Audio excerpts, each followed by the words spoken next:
I'm out in the field with my DJI drone, and I have just been having a go at Acro Mode.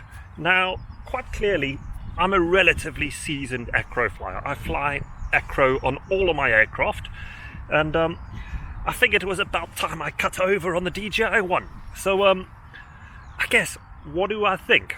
Well, I like it. It's actually quite nice. You know what? It's very smooth, it's well tuned out the box, and it does just work. Possibly the only thing I don't like, and maybe it's my misunderstanding at the moment, but it's getting into Acro Mode is a bit of a pain.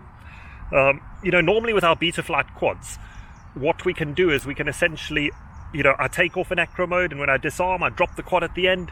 No such thing with the DJI, because with the DJI, I need to go into level mode, and then I need to bring it in, and I need to do a landing, because that's kind of just what it does. And it shows its roots. I guess, in one aspect, what that does do is mean for your guys who are not experienced, they always get their landing right. But for me, I would far rather bring it in and touch down like I do with my big quads. What else? I've increased my rates. The rates by default are around about 400 degrees a second.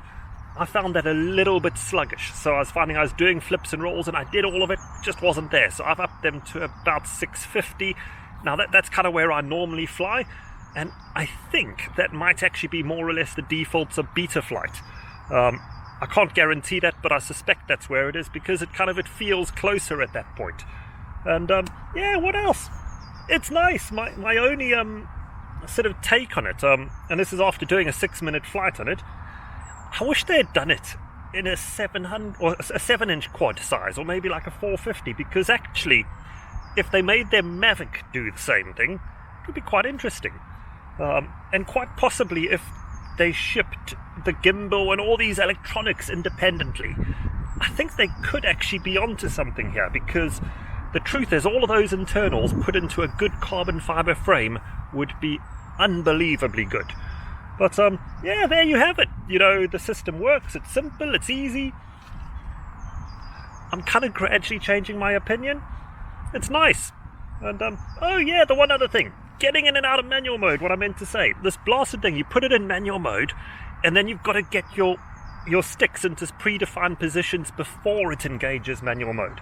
Now, if anyone knows how to stop it doing that blasted feature, please let me know, because if I put it in manual, I want manual.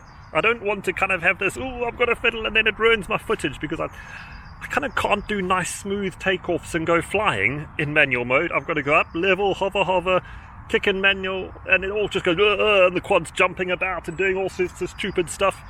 So that's slightly annoying. But hey, maybe DJI are onto something here. It is kind of cool. And I guess, lastly, I had one of my children yesterday, or it might have been the day before, had a fly with the quad, and I put them into sports mode. Now, you're talking someone who has tried to fly before, but never really quite got it. But you know what? By 10 minutes into it, they were tearing up and down the runway, they were flying about doing what they wanted, and they were able to achieve an FPV experience that I've never been able to deliver to them, purely because it just worked and was stable out the box. And that's kind of interesting, because,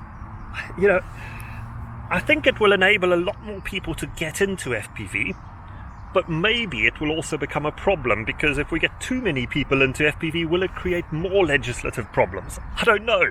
But I was intrigued to see that my daughter absolutely loved her flight and enjoyed it, and it was kind of easy for her.